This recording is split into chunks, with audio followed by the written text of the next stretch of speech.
I invite Arna from class 9C to deliver the welcome speech. Shri Gurubhyo Namaha. A very good morning to all our respected dignitaries, teachers, non-teaching staff and my dear friends. On this proud and historic occasion of India's 77th Republic Day, it gives me immense pleasure to extend a warm welcome to everyone present over here as we gather to celebrate the spirit of our great nation. I would like to begin by respectfully welcoming our esteemed guest, Shri Shivram Bhatt Sir, the Secretary of Rajarajeshwari Vidya Samsthe. We are truly honored by your presence, sir, and we thank you for being a part of today's celebration.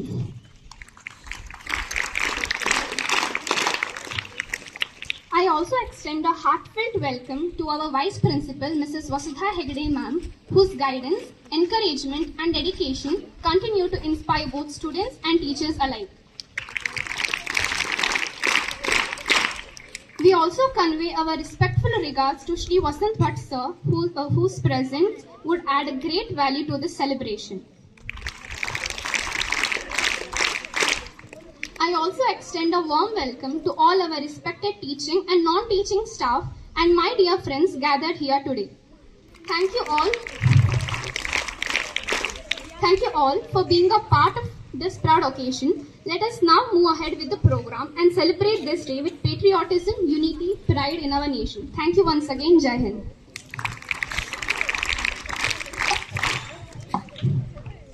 Next, we are honored to have with us Shri Shivram Bhatt Sir, who will address the gathering. We request you, sir, to please enlighten us with your words.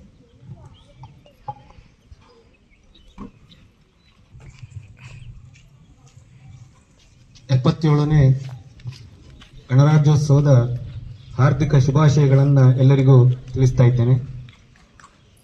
ನಮ್ಮ ಶಾಲೆಯ ಮುದ್ದು ವಿದ್ಯಾರ್ಥಿಗಳೇ, ಶಿಕ್ಷಕವೃಂದದವರೇ, ಪಾಲಕರೇ ಹಾಗೂ ಆಗಮಿಸಿರುವಂಥ ಎಲ್ಲ ಗಣ್ಯರೇ, ನಾವು ಗಣತಂತ್ರವನ್ನು ಹೊಂದಿ 77 ವರ್ಷ ಆಯಿತು. ಅದನ್ನು ರಚನೆ ಮಾಡಿದವರು, ಕಾನ್ಸ್ಟಿಟ್ಯೂಷನ್ ರಚನೆ ಮಾಡಿದವರು ಡಾಕ್ಟರ್ BR ಅಂಬೇಡ್ಕರ್ ಅನ್ನುವಂಥದ್ದು ತಮಗೆಲ್ಲ ಗೊತ್ತೇ ಇದೆ. ನಮ್ಮ ಸಂವಿಧಾನದಲ್ಲಿ ಶಾಸಕಾಂಗ, ನ್ಯಾಯಾಂಗ, ಕಾರ್ಯಾಂಗ ಅನ್ನುವಂಥ 3 ಬೇರೆ ಬೇರೆ ಅಂಗಗಳಿದೆ. ಅವೆಲ್ಲ ಸಂವಿಧಾನವನ್ನು ಒಳಗೊಂಡಿದೆ. ಕಾರ್ಯಾಂಗ ತನ್ನ ಕೆಲಸವನ್ನು ಮಾಡಿದರೆ, ಶಾಸಕಾಂಗ ಜನರ ಬೇಕು ಬೇಡಗಳನ್ನು ಈಡೇರಿಸೋದಕ್ಕೆ ನಡೀತಾ ಇದೆ. ಹಾಗೆ ನ್ಯಾಯಾಂಗ ನ್ಯಾಯವನ್ನು ನೀಡೋದಕ್ಕೆ. ಈ ಒಂದು ಕಾನೂನಿನ ಅಡಿಯಲ್ಲಿ ನಾವು ಪ್ರಜಾಪ್ರಭುತ್ವ ದೇಶವಾಗಿ ನಮ್ಮನ್ನು ನಾವೇ ಆಳ್ಕೊಳ್ಳುವಂಥದ್ದು. ನಾವೇ ಕಾನೂನನ್ನು ರಚಿಸಿಕೊಂಡು ಆ ಕಾನೂನಿನ ಅಡಿಯಲ್ಲಿ ನಾವು ಬಾಳ್ತಾ ಇದ್ದೇವೆ. ಇದು ನಮ್ಮ ದೇಶದ ಪ್ರಜಾಪ್ರಭುತ್ವ.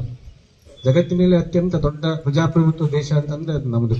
ನಮಗಿಂತ ಜನಸಂಖ್ಯೆಯಲ್ಲಿ ದೊಡ್ಡ ದೇಶಗಳಿವೆ, ಆದರೆ ಅವೆಲ್ಲ ಕಮ್ಯುನಿಸ್ಟ್ ಆಡಳಿತದಲ್ಲಿದೆ. ಕೆಲವು ಡಿಕ್ಟೇಟರ್ಸ್ ಅಂತಂದ್ರೆ ಯಾರು ಪ್ರಬಲರೋ ಅವರೇ ಆ ದೇಶವನ್ನು ಆಳ್ತಾ ಇದ್ದಾರೆ. ಆದರೆ ಅಂತಹ ದೇಶಗಳಲ್ಲೆಲ್ಲ ಏನು ಆಡಳಿತವನ್ನು ನಡೆಸ್ತಾರೆ, ಅವ್ರ ವಿರುದ್ಧ ದಂಗೆಯಾಗಿ ಅಂತಹ ದೇಶಗಳು ಪತನವಾದಂತಹ ಉದಾಹರಣೆಗಳು ಬಹಳಷ್ಟಿವೆ. ಆದರೆ ನಮ್ಮ ದೇಶದಲ್ಲಿ ಹಾಗಲ್ಲ. ನಾವು ಕಾನೂನುಬದ್ಧವಾದಂಥ ಒಂದು ಇಲೆಕ್ಷನ್ ಅನ್ನು ನಡೆಸಿ ನಮ್ಮ ಜನನಾಯಕರನ್ನ ನಾವೇ ಆರಿಸ್ಕೊಳ್ತೇವೆ. ಯಾರು ಉತ್ತಮರೋ ಅವರನ್ನು ಆರಿಸ್ತೇವೆ. ಹಾಗಾಗಿ ನಮಗೆ ಉತ್ತಮವಾದಂಥ ಆಡಳಿತ ದೊರೀತಾ ಇದೆ. ನಮ್ಮ ದೇಶದಲ್ಲಿ ಅಂಥ ಯಾವುದೇ ದೊಡ್ಡ ದೊಡ್ಡ ದಂಗೆಗಳು ಸ್ವತಂತ್ರ ನಂತರ ಕಂಡು ಬರೋದಿಲ್ಲ. ಭಯೋತ್ಪಾದನೆ ಇರ್ಬೋದು, ಸ್ವಲ್ಪ ಇದೆ, ಆದರೂ ಸಹಿತ ಸಂಪೂರ್ಣ ನಿರ್ಮೂಲನೆ ಆಗ್ತಾ ಇದೆ. ಅಂತೆಯೇ ನಕ್ಸಲಿಸಂ, ನಮ್ಮ ದೇಶದ ಪ್ರಧಾನಮಂತ್ರಿಗಳು ಹೇಳಿದರು, ಈ ಜನವರಿ 30 ಒಳಗಡೆ, 26 ಜನವರಿ 30 ಒಳಗಡೆ ನಮ್ಮ ದೇಶದಲ್ಲಿ ನಕ್ಸಲ್ ಅನ್ನುವಂಥ ಚಟುವಟಿಕೆ ಯಾವುದೂ ಇರೋದಿಲ್ಲ, ಅದನ್ನು ನಿಲ್ ಮಾಡ್ತೇವೆ ಅಂತ ಹೇಳಿ. ಅದನ್ನು ನಾವು ಟಿವಿನಲ್ಲಿ ನೋಡ್ತಾ ಕಾಣ್ಬೋದು. ನಕ್ಸಲಿಸಂ ಪೂರ್ತಿ ನಿಲ್ಲಾಗ್ತಾ ಇದೆ. ಹಾಗೆಯೇ ನಮ್ಮ ದೇಶ